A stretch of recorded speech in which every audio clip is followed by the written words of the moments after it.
Complain এসেছে আসলে উনি বরাবর এরকম, আপনি বুঝতে পারেন না, আমি এইটা নিয়ে গেছি এটা সভ্য সমাজের ভালো কাজের জন্য। উনি আমাকে বসিয়ে বললেন 10,000 টাকা করে মাসে দেবে, যেন আমি নেশা বিরোধী যারা তাদের এগেনস্টে কাজ না করি, এই কমপ্লেন যেন জমা না দিই। জিজ্ঞেস করুন, আমি একা এসে এই কমপ্লেন জমা দিয়ে গেছি নেশার বিরুদ্ধে, যেন আমার এই সমাজকে ভালো করা হয়, এই সমাজের ইউথ জেনারেশন যেন সুস্থভাবে চলাফেরা করতে পারে। ওই কর্পোরেটর কালকে আমাকে অপরাধীর সাথে জড়িত করছে, আর এই অপরাধী হলে তাকে ফাঁসি দিন। আইন ব্যবস্থায় যা থাকে তার এভিডেন্স উইথ এভিডেন্স তাকে শাস্তি দেওয়া হোক। কর্পোরেটর মহোদয়, আপনাকে এখনও বলছি, মিথ্যের আশ্রয় নেওয়া বন্ধ করুন।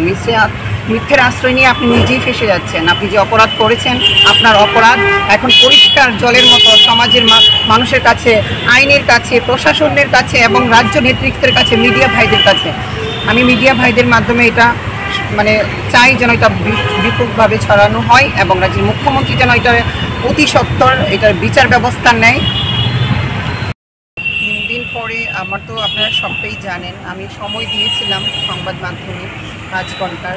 আসলে আমার জীবনের মূল্য কারোর কাছেই নেই, বুঝতে পারলাম না আমার নেতৃত্বের কাছে আছে না অন্যান্য কারোর কাছে, আমি কোনো রকম কিছুই পাইনি। তো 3 দিন সময় দেওয়া হয়েছিল, আমাকে বলা হয়েছিল জেলা রাজ্য সভাপতি গতকাল আমার সাথে দেখা করবে, আমাকে বলেছিল আমার নেতৃত্বরা, এবং সিএম স্যারের সাথেও দেখা করার ব্যবস্থা করবে, কিছুই হয়নি। আমি যে বলেছি আমি সোসাইটির কোনো তো পদক্ষেপ নেব, তারপরে এখনও পর্যন্ত কোনো রকম স্টেপ ওনারা নেই। তারপর আমি আজকে বাধ্য হয়ে এফআইআর করতে হলো, কারণ আমি আমার দলের কাছ থেকে কোনো রকম বিচার পেলাম না, কারোর কাছ থেকে না।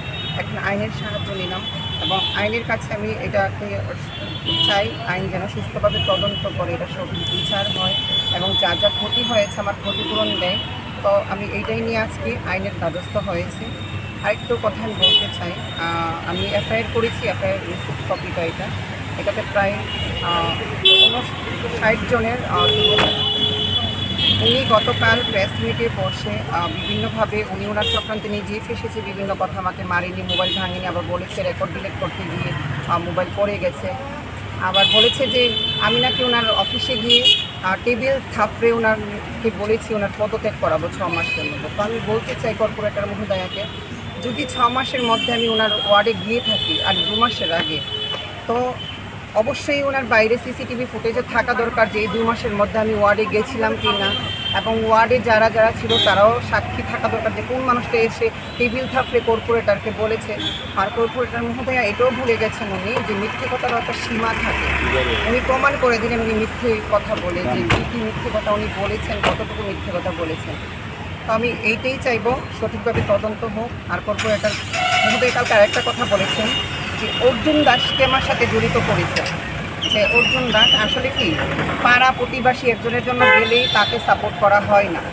আমার কর্পোরেটর মহোদয়া সম্পূর্ণভাবে ড্রাগসের সাথে জড়িত। আমি বিশাল বড় একটা কথা বলছি, কারণ আপনারা দেখতে পারেন 1/12/2024 আমি একটা ড্রাগস বিরুদ্ধে একটা আমার এই এলাকা যেন ড্রাগস মুক্ত হয় সেটাকে নিয়ে একটা কমপ্লেন লিখেছিলাম এবং কর্পোরেটর মহোদয়ের কাছে গিয়েছিলাম যে ম্যাডাম আপনি এটাতে নিজ স্বাক্ষর এবং আপনার সাপোর্টে যেন এই এরিয়াকে নেশামুক্ত করতে পারি, আপনি সাপোর্ট করুন।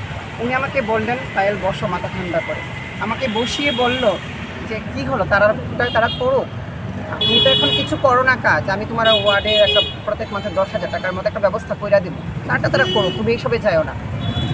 কর্পোরেটর মহোদয় নিজে কইছে। তারপর আমি একা এই ড্রাগস মুক্ত অভিযান নিয়ে আমি কমপ্লেন করছি এবং পুলিশ যেন প্রত্যেক দিন 3 থেকে 4 বার ওইখানে যায় এবং ওই এরিয়াটাকে দেখে সুস্থভাবে ড্রাগস মুক্ত অভিযানের জন্য আমি একা লড়াই করেছি সর্বপ্রথম। তো কর্পোরেটর মহোদয়া যেইভাবে বললেন কার কার সাথে নিয়ে জড়িত করলেন, আমার কেউ নেই। অপরাধী আবার কিসের ভাই আর কিসের বন্ধু? যে অপরাধ করে তার শাস্তি হওয়া দরকার, যদি চোর হয় তার ফাঁসি হওয়া দরকার, যদি সে ড্রাগস বিক্রি করে সমাজ নষ্ট করে তার যাবজ্জীবন কারাগারে থাকা দরকার। তাকে নিয়ে এসে আমার সাথে জড়িত করছে, ছি ছি ছি। সান্ত্বনা সাহা, আমি আপনাকে তীব্র নিন্দা জানাই এবং এটা সুস্থ তদন্ত এবং ওনার শাস্তির দাবি করছি আমি। আরেকটা কথা আমি শেষবারের মতো বলে রাখি, আমি কর্পোরেটরের পদত্যাগ সেই কারণে চাইলাম, কারণ আমি চাই সংবাদ মাধ্যমে যেন এটাকে ভালোভাবে দেখানো হয়। আমার 7টা বুথ সভাপতিকে ডেকে জিজ্ঞেস করা হোক যে প্রত্যেকটা বুথকে উনি কীভাবে ধ্বংস করছে, সাধারণ মানুষকে কীভাবে উনি নষ্ট করছে।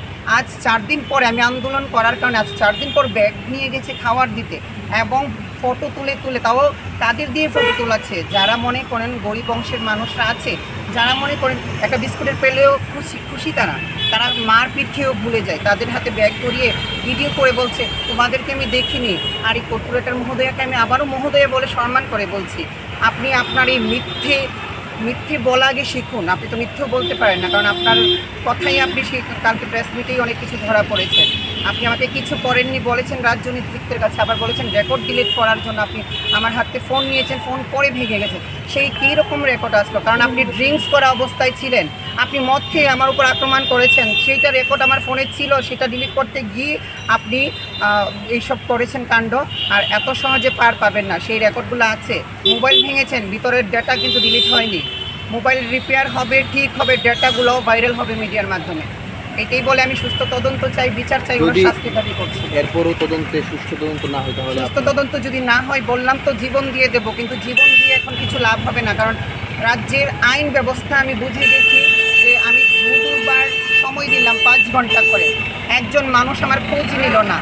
আমি আগুন জ্বালিয়ে মরে গেলে হয়তো সুইচ অফ হয়ে যাবে সবটা, নারীদের উপর অত্যাচার চলেই যাবে, অপরাধকে তারা প্রশ্রয় দিয়ে রাখবে, কিন্তু আমি অপরাধকে প্রশ্রয় দেবো না। আবারও আমি রাজ্যের মুখ্যমন্ত্রীর দৃষ্টি আকর্ষণ করে বলছি যেন এটাকে সুস্থ তদন্ত করা হয়, ওনার বিচার হয়, এবং এই কর্পোরেটর যদি পদত্যাগ না করে তাহলে রাজ্য কোনোদিন ঠিক হবে না। এবং ওনার থেকে দেখে রাজ্যের হাজারো ভোটার এখন ক্ষুব্ধ হয়ে আছে। আর আমার যদি এই প্রতিবাদের সুস্থ বিচার না পাই আমি, তাহলে হয়তো এই দল, আমি জানি না, আমি দলের জন্য সারা জীবন থাকবো, মোদিজির নিরীক্ষে আমি কাজ করব, কিন্তু হাজারো লোক আমাকে, মনে হয় গত পরশুদিন থেকে হাজারো লোক আমাকে কল করছেন, ম্যাডাম আপনি যদি কিছু করেন, আপনি যদি ন্যায় জাস্টিস না পান, তাহলে হয়তো আমরা এই দলের হয়ে কাজ করব না।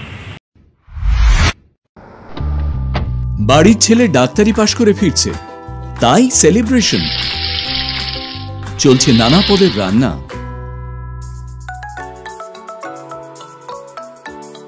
শেফদের পছন্দ সিস্টার মশলা, যা মডার্ন টেকনোলজি এবং স্বাস্থ্যসম্মত। ইনি ডক্টর না সিস্টার? সিস্টারের রান্না প্রতি পদে স্বাদের বাহার, মন চাই ফিরে ফিরে খেতে বারবার। সিস্টার নিশ্চিন্তের প্রতীক।